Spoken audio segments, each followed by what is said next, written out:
आधुनिक काव्य का सफ़र हमारा बच्चों हो जाता है यहीं समाप्त। आधुनिक काव्य पद्य भाग का आधुनिक खंड हमारा हो जाता है यहीं समाप्त और हमारी बस अब उतर रही है प्राचीन काव्य के धरातल पर। और सबसे पहले हमारे गोस्वामी तुलसीदास जी भरत राम का प्रेम चित्रकूट प्रसंग से हमारा करवा रहे हैं दीदार। चित्रकूट प्रसंग भरत जी की बारी आती है। पुलक शरीर सभा भये ठाडे, नीरज नयन नेह जल बाढ़े। पूरे पद का अर्थ और भाव कर लीजिए थोड़ा याद। फिर दूसरे पद भरत जी ने पहले अपने भाई राम की कौन कौन सी विशेषताएं बता दी हैं। बचपन से परिहरऊ न संगू, कभऊ न कीन मोर मर भंगू।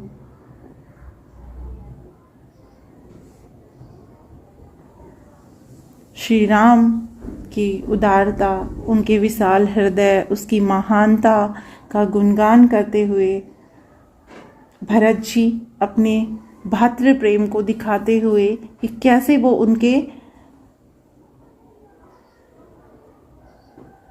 संकोचवश कभी वो अपने प्रेम को उन्हें बता नहीं पाए और उनको अब उनकी आंखें हमेशा उनको ही देखना चाहती हैं, उनके दर्शनों की प्यासी है। यहाँ हो जाता है वो समाप्त। अगले पद पर करिए प्रस्थान, जिसमें भरत जी ने आत्मग्लानि से भरे हुए अपनी माता को दोष देते हैं। माँ तु मंदी में साधु सुचाली, उर अस आनत कोट कुचाली। अर्थ है आपके पास? चलिए अभी थोड़ा आगे कि मेरी माँ के कारण ये सब हुआ है, मेरी माँ फिर अपने आप को ही संभालते हैं और दो उदाहरण देते हैं यहाँ पर कि मेरी माता कुबुद्धि वाली है और मैं बहुत ज़्यादा अच्छा हूँ, ऐसा मैं नहीं कहने का, ऐसा कहना भी, ऐसा विचार आना भी जो है ये भी मेरे लिए। और दो उदाहरण देते हैं, एक काली सीपी में मोती, दूसरा कोधो धान। महत्वपूर्ण प्रश्न भी बनता है यहाँ से। तीसरा पद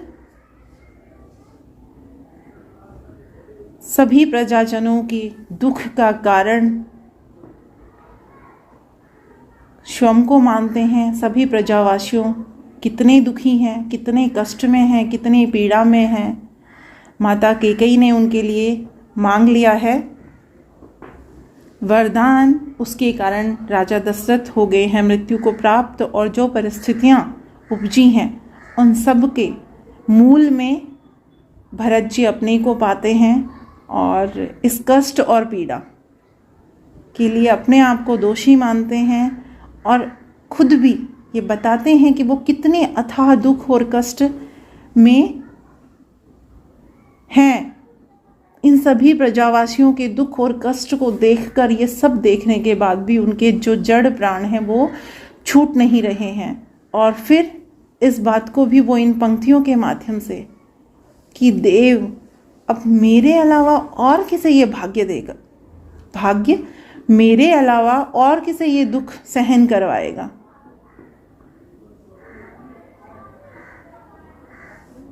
अर्थात मुझे ही ये सब, अब मुझे तो ये दुख भोगना ही है। जब मेरी माँ ऐसी हैं तो मुझे तो ये दुख अब भोगना ही पड़ेगा, मैं इस दुख से कैसे बच सकता हूँ। और इसको पूरी तरीके से करिए स्मरण। मैंने काफ़ी कुछ। अब चलते हैं पद। तुलसीदास जी के 2 थाल हैं हमारे पास। एक में सजा हुआ है भरत राम का प्रेम, दूसरे में है पद। पहला पद माता कौशल्या की मना स्तुति, जब श्री राम वन में चले जाते हैं तब कभी वो उनके बचपन की चीज़ों को निहारती हैं। अब क्या क्या निहारती हैं, कैसे, ये आप याद कीजिए स्वयं। उसके बाद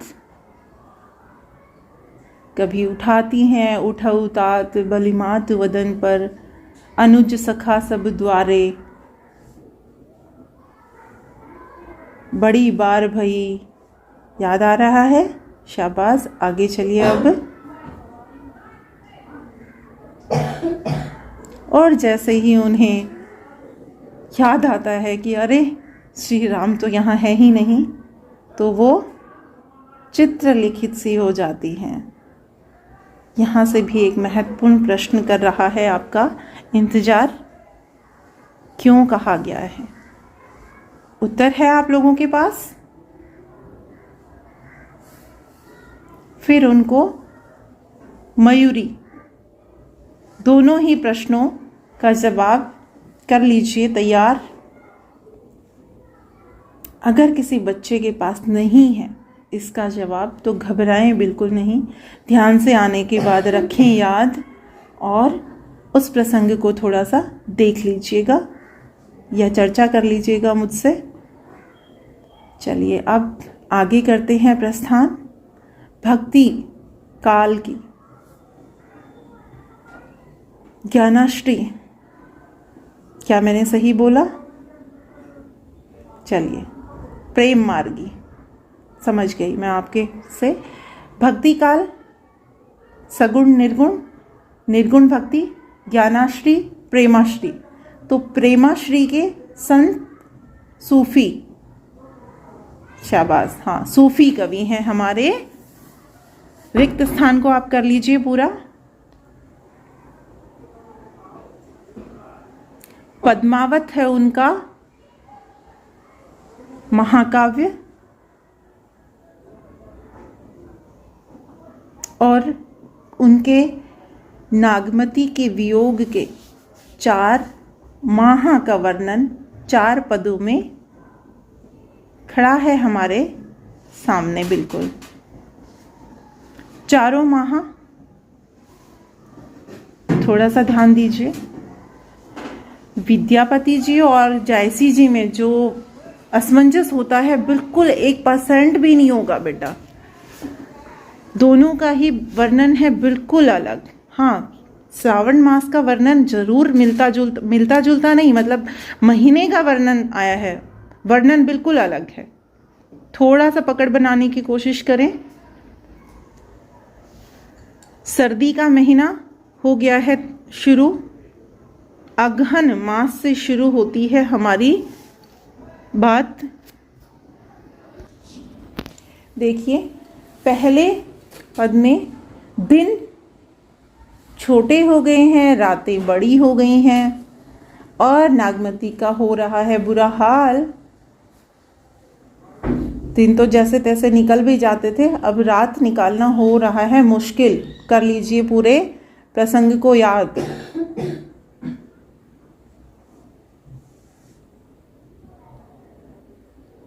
दूसरे में ठंड थोड़ी बढ़ गई है, दूसरे महीने में ठंड थोड़ी बढ़ गई है। अब शरीर थर थर कांपने लगा है। किसकी भांति कांपने लगा है और क्या क्या है? विरह सचान, उसका क्या हाल करने वाला है? सचान बाज, विरह रूपी बाज का वर्णन आया है इसमें।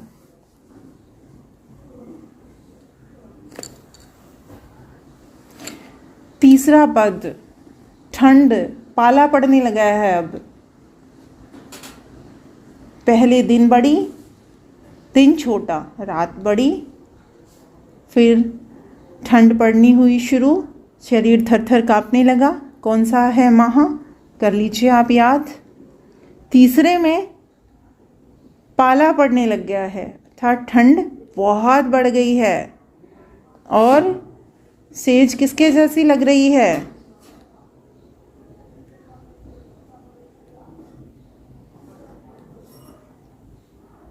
चौथा में फागुन माह की हुई है बात, सब फाग और चाचरी खेलने के लिए हैं तैयार। और नागमती का क्या है हाल, और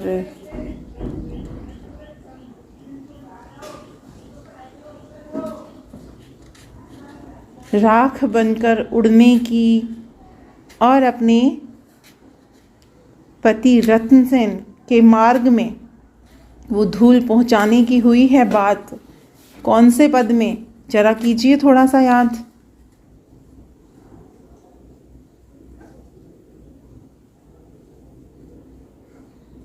चलिए अब हम बढ़ते हैं अपने विद्यापति जी के पास। विद्यापति जी को संधि कवि भी कहा जाता है, आदिकाल के अंतिम और भक्ति काल की शुरुआत, तो बीच का कवि।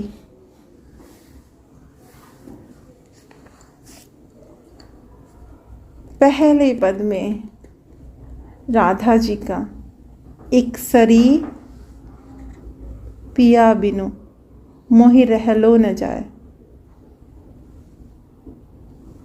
हाँ, पत्र ले जाने की, शुरू की लाइन में पत्र ले जाने की हुई है बात। लाइन याद आई के पतिया ले जा तेरे मोरा प्रियतम पास, ये नहीं सहे असह दुख रे भेल सामनो मास। कि सावन मास आ गया है और मुझसे अब ये, तो देखिए एक हमारी नागमती जी के सावन मास का है, वहाँ बिल्कुल अलग है। यहाँ पर शुरुआत इस तरह से हुई है कि मेरा पत्र कौन लेकर जाएगा। एक सरी भवन पिया बिनु रे मोहि रहलो न जाए।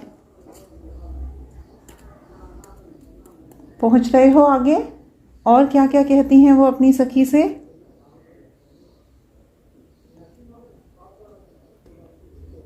और ऐसे ही हम पहुंच जाते हैं दूसरे पद में। दूसरे पद में सखी के मन में हो गई है अब उत्कंठा, प्यार और प्रेम को जानने की, प्रेम का महात्म्य जानने की, कैसे होता है। तो राधा जी कहती हैं, क्या कहती हैं, पंक्तियां याद कीजिए जरा। सखी हे की पूछ से अनुभव मोए, और पूरे पद में ही चलिए। सखी हे की पूछ से अनुभव मोए।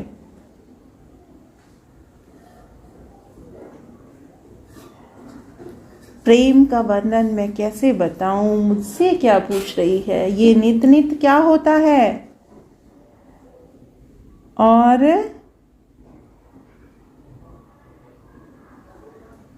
ये जब होता है तो क्या विशेषताएं बताई हैं। हमेशा कान उन्हीं की बातें सुनना चाहते हैं, आंखें उन्हीं को देखना चाहती हैं। लाइनें ज़रा कीजिए याद। जन्म अवधि हम रूप निहारल, नयन न तृप्त भेल।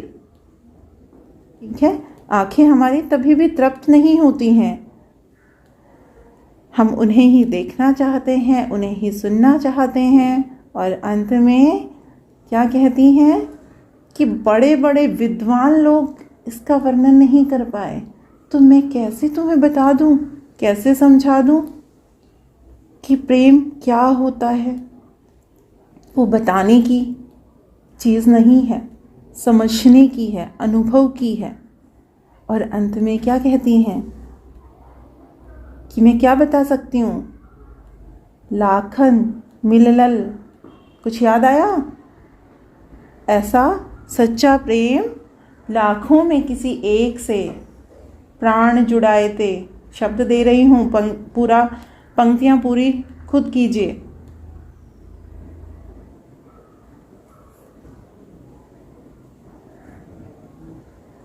अब आगे बढ़ते हैं। तीसरे में अब राधा जी की सखी श्री कृष्ण के सामने कर रही हैं उनकी स्थिति, मार्मिक स्थिति का बखान। तुम्हारे बिना कैसी हो गई हैं, क्या कर रही हैं, क्या क्या प्रतिक्रिया करती है। फूल, खिले हुए फूलों के देखकर क्या प्रतिक्रिया होती है, और किसकी आवाज को सुनकर कान बंद कर लेती है। कोकिल कलरव मधुकर धुन सुने, कर दे झापे कान। याद आ गया पद? कुसुमित कानन हेर कमल मुखी, मूंद लिए दो नयन।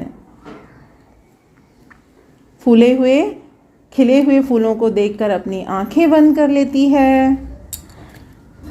कोयल और मधुर भंवरे की आवाज को सुनकर अपने कान ढक लेती है। इतनी कृष्णकाय हो गई हैं कि बैठने के बाद, याद कीजिए, उठा नहीं जाता, चारों तरफ देखती रहती है। और किसके समान कमजोर हो रही है? चौदसी चांद समान। कौन सा है यहाँ अलंकार, ये भी कर लीजिए थोड़ा याद।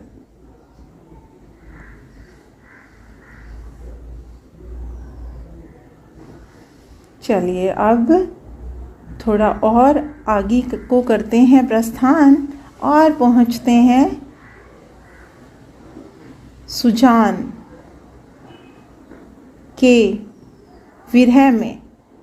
सुजान की बातों, प्रेम को बताने को घनानंद जी हमें हैं बिल्कुल तैयार।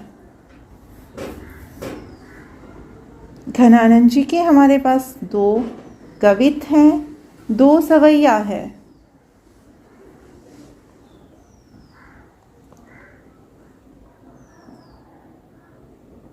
पहले पद में प्राण अधरों से लगे हुए हैं, निकलने को तैयार हैं बस, लेकिन वो भी चाहत संदेशो ले सुजान को।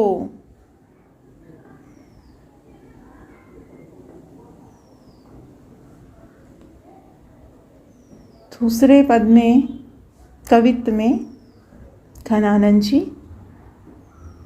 सुजान की बात पर ध्यान ना देने का, उत्तर ना देने का, कब तक नहीं दोगे, कुछ इस तरह की है उन्होंने बात। घनानंद आनंद निदान को, याद आ रहा है कुछ?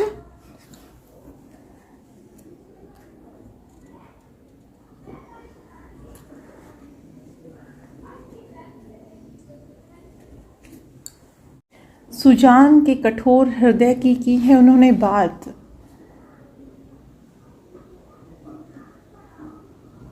कि उनका कठोर हृदय जो है वो पिघलता ही नहीं है, पिघल ही नहीं रहा। चलिए अब हम करते हैं सवैयों पर प्रस्थान। तो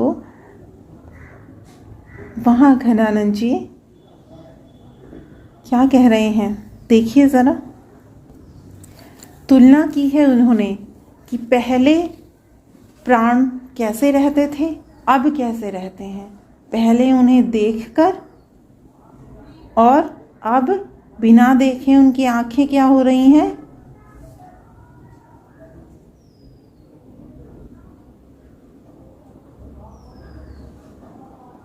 पूरे सवैयों को कर लीजिए याद। अब अगले सवैये में पूर्ण प्रेम को मंत्र महा, उन्होंने अपनी पत्र की है बात जो सुजान के लिए उन्होंने लिखा था, और बता रहे हैं कि पूर्ण प्रेम का महामंत्र उन्होंने उसमें लिखा था, और तुमने कैसे बिना देखे बिना पढ़े ही उसे फाड़ दिया है। पूरा वर्णन प्रसंग जो भी कक्षा में हुई थी बात स्मरण कर पा रहे होंगे आप। बहुत खूब। कुछ बच्चे तो चलिए हम एक बार अब वापस अपनी इस मानसिक यात्रा, अपनी इस मानसिक बस को अपनी कक्षा में ले आते हैं उतार, और धीरे धीरे सभी अपनी आंखें खोल लीजिए।